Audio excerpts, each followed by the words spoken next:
Love these breaks. Chop it up. Let's add the modular kick and snare racks. Watch this, click the random button. You get infinite variations of DnB snares. Let's add some more percussive loops. Enable the Dev 81 channel strip. Beats up the drums. Ooh, that's a nasty wub preset. Let's add another bass in the middle. Let's see what we got.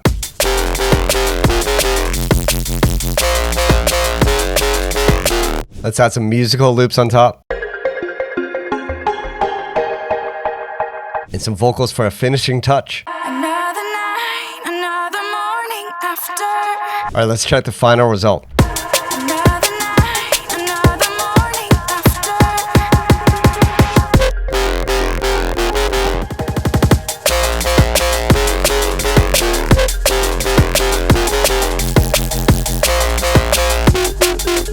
Nasty results. And all these sounds are from the Deviant Audio Production Suite. This is the perfect toolkit if you want to up your game in DnB and bass music production. It comes with 21 gigs of content, 12 production packs, 137 Ableton racks, 321 drum and bass presets, over 1400 breaks and percussive loops, and much more. This is everything you need to get started with bass music production. It even comes with video tutorials on how to get the most out of each pack. Learn more about the Deviant Audio Production Suite with the link in the description.